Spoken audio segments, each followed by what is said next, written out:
Muy buenas tardes a todos. Hoy quiero comentarles conceptos asociados a la introducción de sensores, es decir, cuáles son aquellas características generales que definimos en los sensores. Vamos a ver que los sensores reciben diferentes tipos de denominaciones, captadores, detectores. Básicamente podemos encontrar sensores que tienen salida de tipo discreto, es decir, aquellos que detectan presencia o ausencia de un elemento, un evento, una propiedad o una condición. La salida también puede ser analógica, es decir, cuando cumple con una determinada función continua. Vimos que podemos encontrar diferentes tipos de sensores inductivos, capacitivos, fines de carrera, ópticos, magnéticos y ultrasónicos. Vamos a ver en detalle cada uno de ellos en clases posteriores. Básicamente, como les dije antes, las definiciones pueden ser varias. Un sensor es un dispositivo que detecta un cambio en un estímulo físico, ¿sí? Es decir, una temperatura, un caudal, un nivel, y lo transforma en una señal que puede ser medida o registrada. En cambio, un transductor es un dispositivo que transfiere energía de una forma a otra. También lo podemos encontrar como detector o como sonda. A los efectos de nuestra materia, todas estas definiciones son similares, es decir, si tenemos un sensor de temperatura, en nuestro caso en particular, nosotros lo que vamos a desear es que la salida sea del tipo eléctrica, es decir, no se entregue una función de tipo de tensión, una corriente, o simplemente lo que se llama un contacto seco, normal abierto o normal cerrado. Vamos a ver que en su concepción más básica, un diagrama de bloques de un sensor está formado por un elemento captación, que es la sonda en sí, que es el que está en contacto directo o indirecto, ¿sí? O puede ser sin contacto, con el fenómeno físico que queremos registrar. Yo siempre digo que existen tantos sensores como fenómenos físicos existen en la naturaleza. ¿Sí? Como les dije antes, temperatura, presión, nivel, humedad, un sonido, radiofrecuencia. Es realmente muy vasto la cantidad de magnitudes físicas que pueden ser medidas. Luego, dentro del sensor vamos a encontrar una parte en donde tenemos que hacer un tratamiento de esa señal. Y esto va a ser lo que se denomina filtro, es decir, queremos analizar cómo va a ser esa variación, si esa variación va a ser lineal, si no va a ser lineal.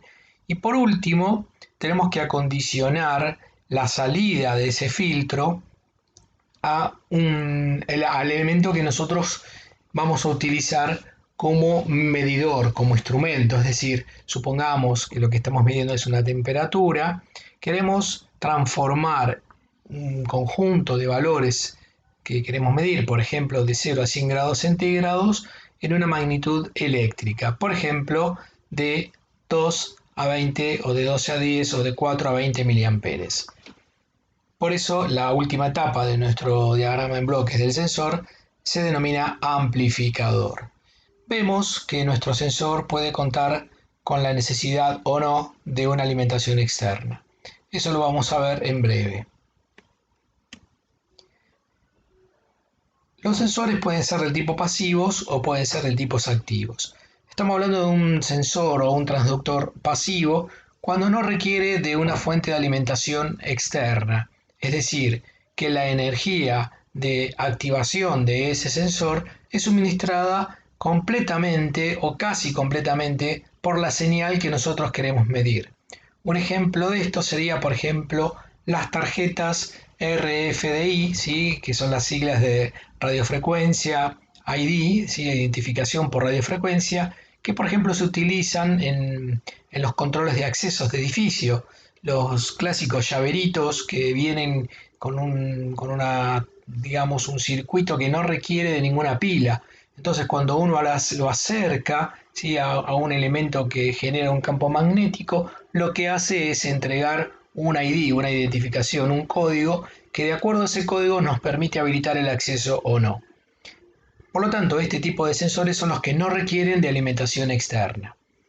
En contrapartida de esto, un sensor activo o un transductor activo es aquel que sí requiere de una fuente de energía auxiliar para poder suministrarle potencia, energía al circuito interno de este transductor. Por ejemplo, un sensor inductivo o un sensor capacitivo requiere de una tensión de alimentación de su circuitería interna para poder funcionar. Vamos a ver que los sensores, cuando estamos hablando desde el punto de vista de la salida, es decir, de la señal de entrega, la señal que entrega el sensor a su salida, pueden ser de dos tipos. Sensor analógico. Cuando hablamos de un sensor analógico, estamos hablando de que tanto la entrada como la salida, ¿sí?, es continua o analógica. Es decir, podemos encontrar que nos entrega una señal, por ejemplo, de tensión, que puede ir variando su amplitud, ¿sí?, de manera continua, entre un mínimo y un máximo, ¿sí?, y es continua en el tiempo. En cambio, cuando hablamos de un sensor digital o discreto, si bien podemos medir magnitudes físicas que a su entrada generen una entrada analógica, su salida solamente se va a activar cuando alcance determinado umbral. ¿Sí? Por ejemplo, para esta forma de onda que tenemos aquí, vamos a decir que cuando pasa este determinado umbral, la salida se va a convertir en un 1 lógico. ¿Sí? Y cuando la entrada, perdón, esté por debajo de ese valor, lo vamos a interpretar como un 0. En este caso, estamos hablando de un sensor del tipo digital. Aquí tenemos ejemplos de aplicaciones. En el primer caso, tenemos que lo que queremos medir, lo que deseamos medir es temperatura, ¿sí?, calor de un líquido. En este caso estamos usando un sensor del tipo analógico, ¿sí?, cuya salida es analógica y consta de una termocupla. Vamos a ver más adelante en detalle qué es una termocupla o un termopar, pero podemos adelantar que una termocupla es un sensor analógico formado por la juntura de dos materiales. Por ejemplo, si es una termocupla de tipo J, va a ser la unión de un material ferroso con uno de cobalto, y esta juntura, cuando la exponemos a calor, lo que va a generar a la salida es un par de tensión, es decir, una tensión muy baja. Esa señal de tensión tiene que ser acondicionada y amplificada, ¿sí?, a través de un sistema que lo va a convertir en una señal de salida analógica, es decir, que para todo un rango de valores de temperatura del líquido que yo quiero medir, voy a tener un rango de salida de tensión analógico también. Aquí lo tenemos representado en un gráfico de salida versus tiempo, ¿sí? Esta señal, fíjense que puede ir variando con el tiempo, representado por una determinada función continua. En contrapartida, aquí abajo tenemos el ejemplo de un sensor del tipo discreto o digital. En este caso tenemos un sensor óptico, aquí, ¿sí?, tenemos un fotoemisor, ¿sí?, un fotodiodo, ¿sí?, que sería el transmisor, ¿sí?, y por ejemplo supongamos que tenemos un eje que está en rotación y que del otro lado tenemos un detector que es un fotorreceptor. Cuando el objeto interrumpe el haz de luz, interrumpe también la detección del sensor fotodetector. Entonces, en este caso estamos hablando de un sensor del tipo pasa-no pasa. La salida de este sensor va a ser del tipo digital, ¿sí?, formando un tren de pulso, por ejemplo. Al igual que en el caso de arriba, tenemos que tener un sistema que nos permite acondicionar la señal, y a la salida podemos tomar diferentes tipos de decisiones. Por ejemplo, podemos poner un display de lo que sería de 7 segmentos y representaría, por ejemplo, las vueltas que da este tipo de configuración. Bueno, desde el punto de vista conceptual, las salidas pueden ser, como vimos, de tipo discretas y analógicas. Cuando son discretas, a su vez, pueden ser del tipo electromecánicas, formadas, por ejemplo, como vimos en lógica cableada, por los contactos secos de la salida de un relé, ¿sí?, o de un interruptor, normal abierto, normal cerrado, de tipo sí o de tipo no. ¿Sí? Esto ya lo vimos. Lógica de Boole, bien, en fin.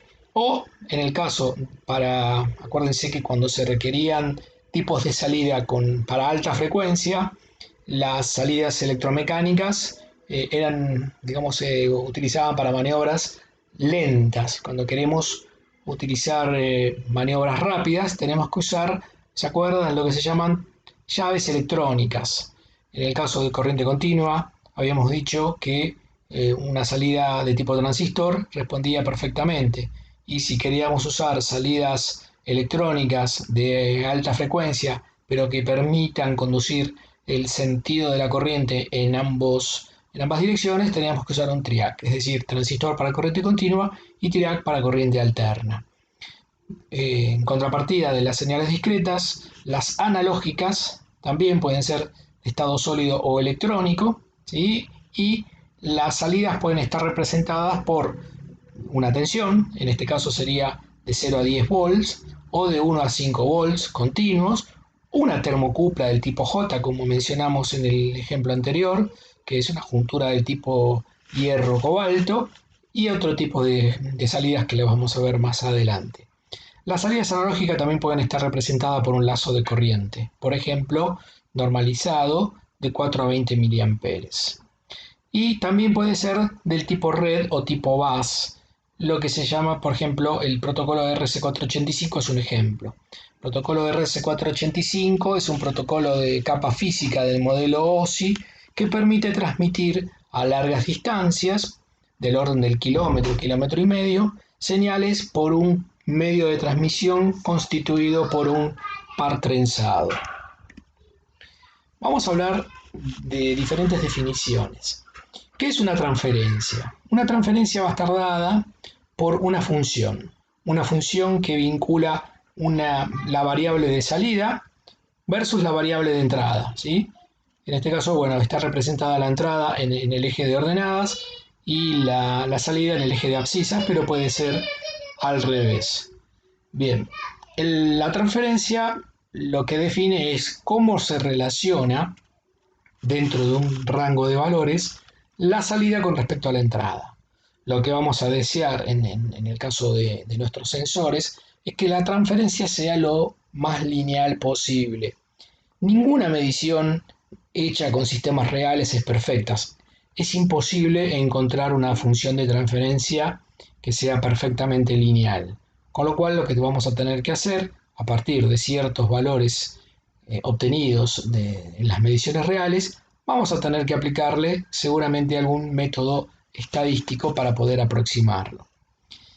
Siempre va a existir un error, ¿sí? En cuanto a la variable, digamos, perfecta, ¿sí? O calculada estadísticamente con respecto a los valores reales. Ese error va a estar dada por la diferencia entre el valor medido y el valor exacto. ¿Qué es el rango y qué es el span? Bueno, el rango es muy fácil, intuitivamente ya lo hemos mencionado, es el conjunto de valores, ¿sí? Definidos por los valores mínimos y máximos que pueden tomar dentro de un determinado sensor. Tengamos en cuenta, seguramente les va a resultar muy conocido todas estas características que estamos mencionando aquí, cuando seguramente ustedes en electrotecnia o en alguna otra materia hayan visto instrumentos de medición.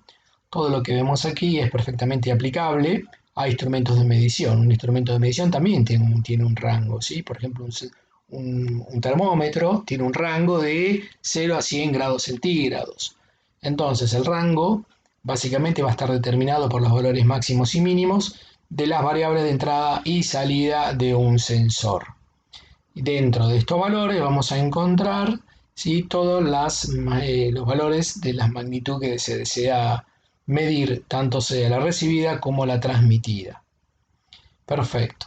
También lo denominamos como campo de medida. ¿Sí? El campo de medida es básicamente todo aquel conjunto de valores que va a tomar la entrada y por lo tanto la salida pasando por nuestra curva de transferencia.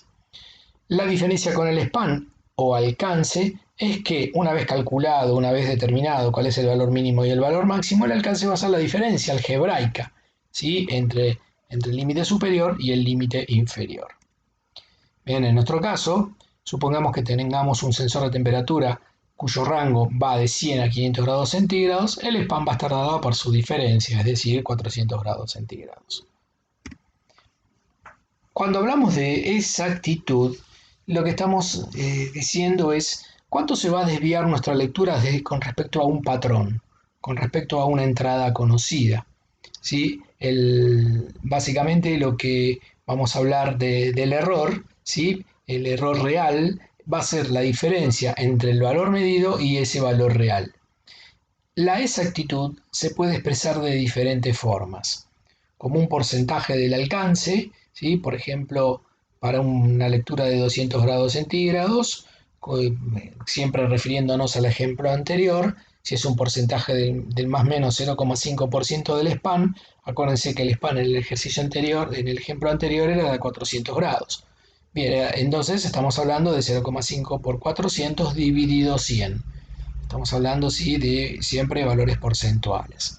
Es decir, estaríamos hablando, en caso de que la exactitud sea representada por un porcentaje del span, para una medición de 200 grados centígrados, de 200 más menos 2 grados centígrados. Es decir, entre 200 menos 2 y 200 más 2, es decir, 198 y 202 grados centígrados.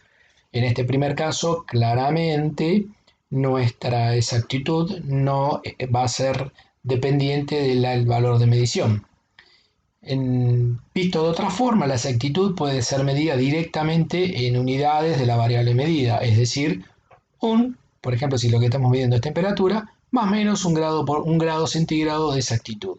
Es decir, que en el ejemplo anterior estaríamos hablando de 200 grados más o menos un grado centígrado.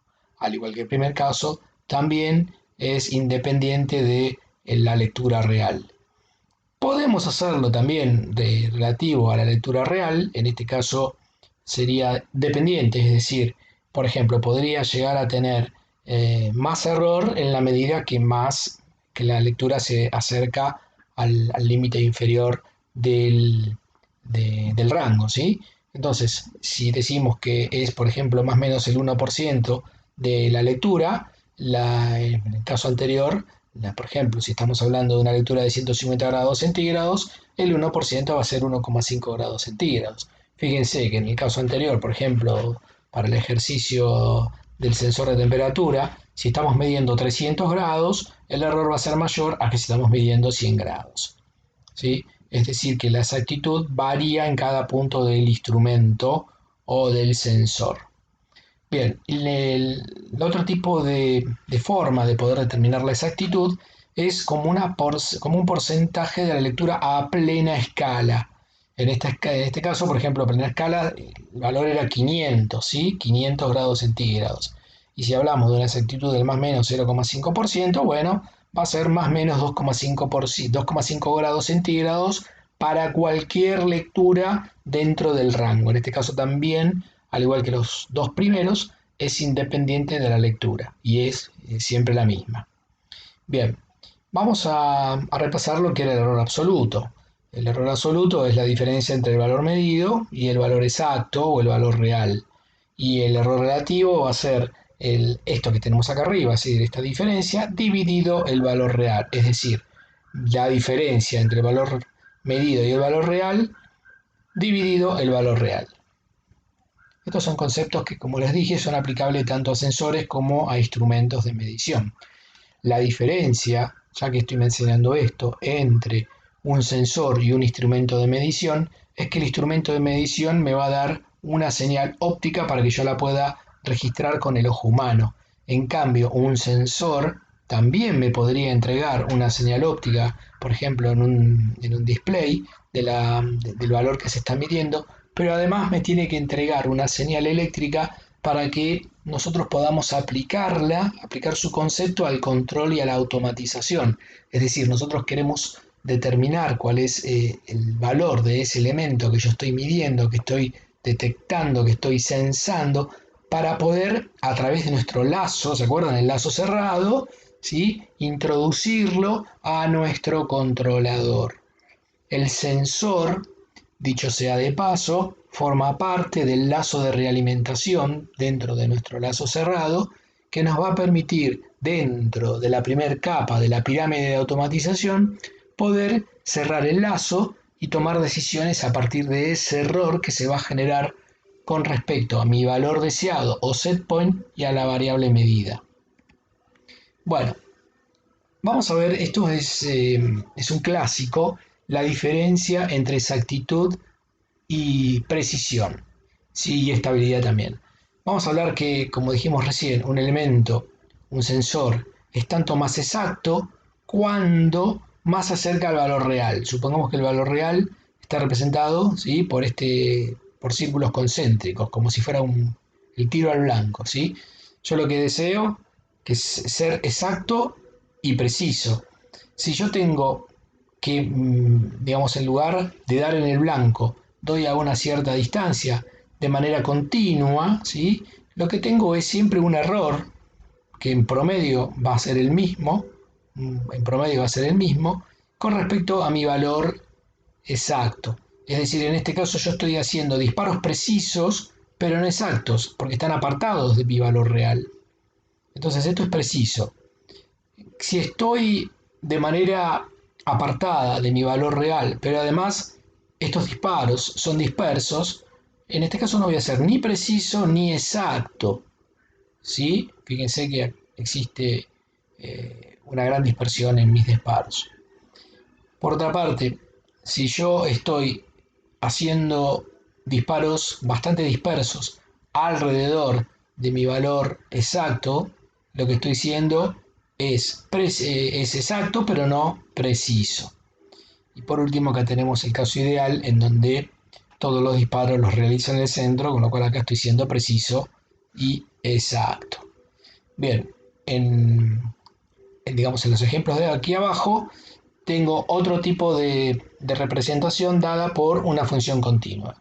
¿Sí? Fíjense que si mi valor, digamos, exacto está dado por esta línea de puntos, aquí estoy siendo estable, ¿sí? Estoy siendo estable, pero no exacto. Estoy siendo estable, pero no exacto. Fíjense que la diferencia entre estabilidad, ¿sí?, y precisión, ¿sí?, se diferencia en cuanto a si son valores discretos o si son valores reales. Valores continuos, perdón. Si tengo una curva como esta, ¿sí?, no estoy siendo ni estable ni preciso, ni exacto, perdón, ni estable ni exacto.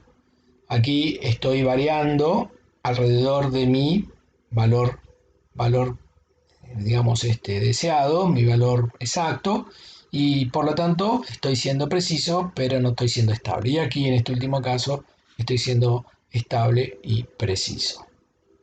Bien. Vamos a ver la diferencia entre lo que es un error sistemático y un error aleatorio. Cuando hablamos de una diferencia en la exactitud, ¿sí?, tenemos una diferencia en promedio fija en la exactitud con respecto a mi valor exacto, ¿sí? Estoy hablando de un error sistemático. Hay algo que generalmente depende de la calibración. Hagamos el ejemplo con el tiro al blanco. Tengo la mira desalineada, descalibrada. Entonces yo en la mira veo que estoy apuntando al blanco. Pero sin embargo siempre, cada vez que le disparo al blanco, tengo en promedio una diferencia fija. Entonces en este caso tengo un error sistemático que lo puedo corregir calibrando al instrumento, calibrando al sensor, calibrando la mira, ¿sí? En cambio, cuando estamos hablando de un error aleatorio, son los diferentes valores que va tomando alrededor de un cierto punto medio, ¿sí? Y en ese caso no vamos a poder corregir este error aleatorio, pero sí lo vamos a poder simular con métodos estadísticos. Bueno, fíjese que acá tenemos, este sería un caso, y acá tenemos otros dos casos más similares, ¿sí? Los errores sistemáticos están dados por el apartamiento con respecto al valor real, a mi blanco, y mi error aleatorio está dado por la dispersión que yo tengo con respecto a un punto promedio o medio. Entonces, dijimos que los errores aleatorios lo que hacen es generar resultados diferentes en lecturas repetidas Y esto puede ser ocasionado por ruidos o por variaciones ambientales, por ejemplo. Y al ser aleatorios, no podemos reducir el efecto por un calibrado. Generalmente lo que se aplican son técnicas estadísticas. En cambio, en los errores sistemáticos, los errores son constantes y ocasionados por características inherentes al sistema. Es decir, como dijimos antes, podría ser una calibración que es incorrecta y en esos casos los errores sistemáticos pueden llegar a ser mejorados o corregidos. Los errores sistemáticos generalmente pueden generar este tipo de error, es decir, el error que tiene que ver con la exactitud, y no son aplicables las técnicas estadísticas como en el caso anterior de los errores aleatorios. Es decir, si un sistema está calibrado, por ejemplo, de manera incorrecta, cada lectura va a resultar afectada y es decir, cuando se toma una determinada cantidad, una gran cantidad de lecturas, no va a resolver el problema, porque siempre tengo un error que es fijo, que es constante. La dificultad mayor que está relacionada con este tipo de errores es que no se puede detectar mediante una disparidad en las lecturas obtenidas. ¿Sí? La disparidad debido a las lecturas obtenidas no me permite determinar este tipo de error. Como les dije antes, este tipo de errores se pueden reducir a través de la calibración o mejorando la circuitería, por ejemplo, ¿sí? Dándole una mayor atención a la parte técnica. Sensibilidad. Bueno, la sensibilidad está relacionada con cuánto va a cambiar la salida ante un cambio en la entrada. ¿Sí? Me imagino que ya a varios habrán detectado que tiene que ver con la tangente del ángulo, que si la representación de la transferencia es una recta, ¿sí? La sensibilidad va a estar dada por la tangente del ángulo de esa recta. Entonces, un instrumento o un sensor va a ser tanto más sensible cuando para una misma variación en la entrada tengo una mayor variación en la salida, es decir, cuando la pendiente de esta recta es mayor. Mientras mayor sea la pendiente de esta recta, ¿sí? Mayor va a ser la sensibilidad. ¿Cómo representamos la sensibilidad? Básicamente puede expresarse como un porcentaje del span. Acordemos que el span era el alcance, la diferencia entre el valor máximo y el valor mínimo del rango. Siempre relativo al ejemplo del sensor de temperatura, donde el span era de 400 grados centígrados. Si decimos que la sensibilidad es más o menos el 0,05%, haciendo la cuenta de esto, me dice que da más o menos 0,2 unidades de salida, en este caso es una tensión, ¿sí? Pueden ser volts, milivolts, ¿sí? Por grado centígrado. Bien, queda claro lo que es la sensibilidad, ¿no? Bueno, la linealidad va a tener que ver con cuánto se asemeja mi función transferencia, es decir, la relación que tengo entre la salida y la entrada de mi instrumento, de mi sensor, de mi detector, cuánto se asemeja a una recta. Bueno, me imagino que en este caso también estarán recordando en métodos numéricos, supongo que lo habrán visto, o en estadísticas, el método de cuadrados mínimos, ¿sí? Recordemos que cuando yo tengo una gran cantidad de datos, ¿sí? Yo le puedo aplicar métodos de cuadrados mínimos para obtener el coeficiente de correlación que me va a decir en promedio cuánto me estoy apartando, ¿sí? De una recta real, perdón, una recta imaginaria que yo trazo con respecto a los valores obtenidos. Eh, Fíjense que yo puedo determinar para distintos tipos de transferencias dónde puedo tener un comportamiento lineal, ¿sí? Y dónde no puedo tener un comportamiento lineal. Recordemos que siempre, bajo cualquier función, yo puedo hacer, definir cuál es la recta que mejor se ajusta a ese campo de valores. ¿Sí? Bien. Entonces, acá tenemos un span donde tenemos un comportamiento lineal, ¿sí? Y en este caso, en donde luego de este valor, tenemos que ya el sensor se encuentra en una fase que denominaremos de saturación, en el cual su comportamiento ya dejó de ser lineal. Por lo tanto, este sensor en este rango de valores no nos sirve. Bien, acá tenemos más ejemplos, ¿sí? En donde tenemos diferentes formas de transferencia, ¿sí? En donde tenemos los errores dados por la diferencia entre mi recta, digamos que mejor se ajusta a esta curva, ¿sí? El error para un determinado valor va a ser la diferencia, obviamente, entre el valor de la curva real con respecto a mi recta imaginaria o mi recta correlacionada, ¿sí? Bueno, aquí tenemos diferentes ejemplos. Vamos a hablar de lo que se llama la dead zone, ¿sí? O la zona muerta, y la resolución. La zona muerta básicamente es el conjunto de valores, ¿sí? De la entrada para el cual no se genera ningún tipo de salida en el instrumento o en el sensor. Al igual que el anterior, también se determina por un porcentaje del span. Fíjense, por ejemplo, en este rango de valores, ¿sí?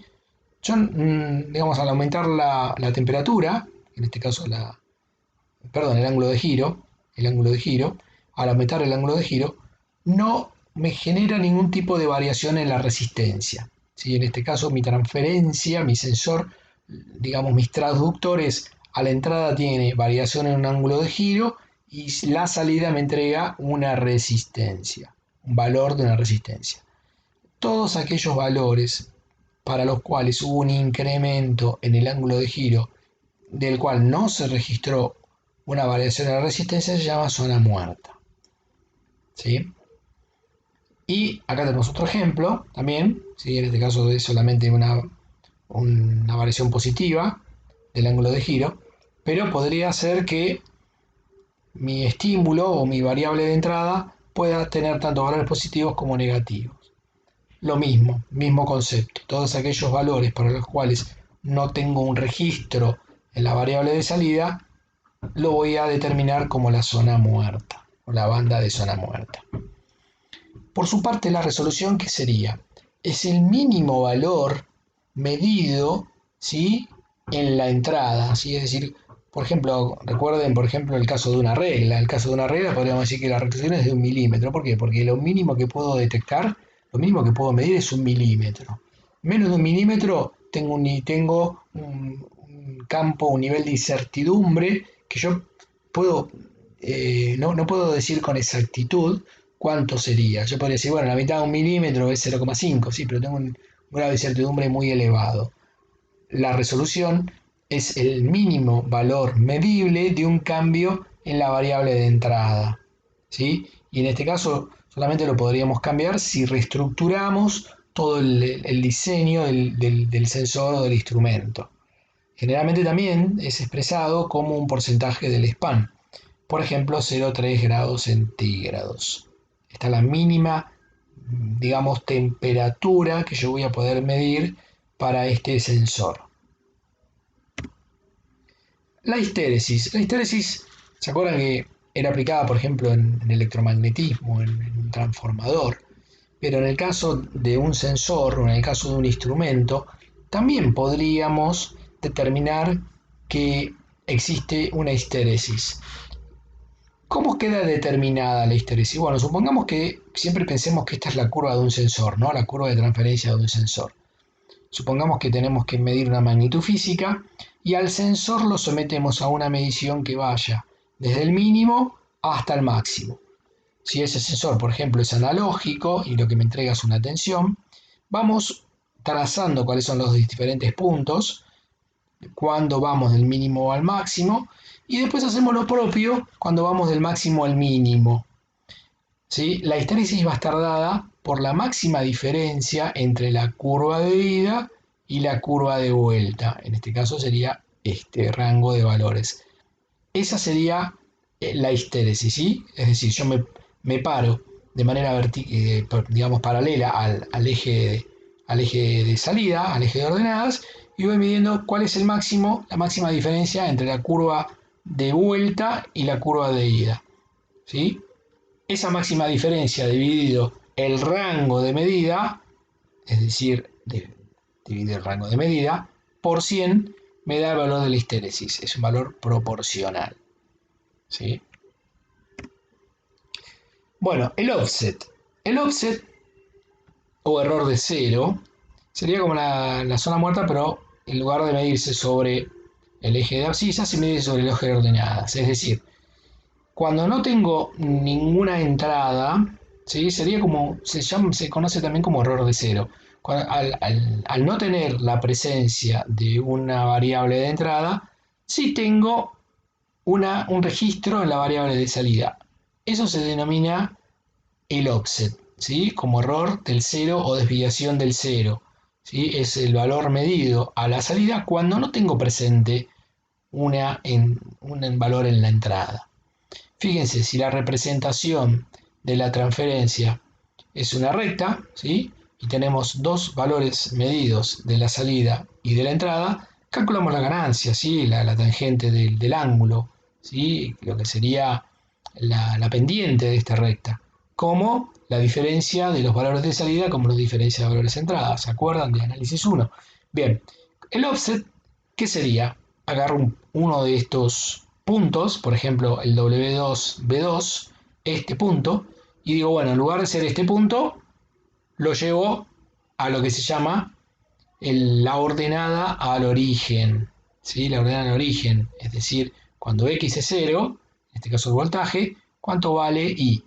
Es decir, que si yo al punto 2 lo coloco como W2, que sería, en este caso pasaría a ser el offset, ¿no? Porque el offset es justamente el valor de la salida cuando la entrada es 0, para B2 igual a 0, es decir, si yo reemplazo aquí W2 por offset y a B2 le pongo 0, ¿sí? Y despejo el offset, me da que el offset va a estar dado por esta ecuación. El gráfico de la derecha hace, digamos, mención a cuál sería la salida, en este caso, a full span, ¿sí? Esta sería la salida a full span, es decir, el span, acuérdense que en este caso este es un sensor, el alcance va a estar dado por entre 0 y este valor. Eso sería el full span. Esta sería la salida. Pero el valor de plena escala va a estar dada por el offset más este valor de la salida a full span, ¿sí? Bien.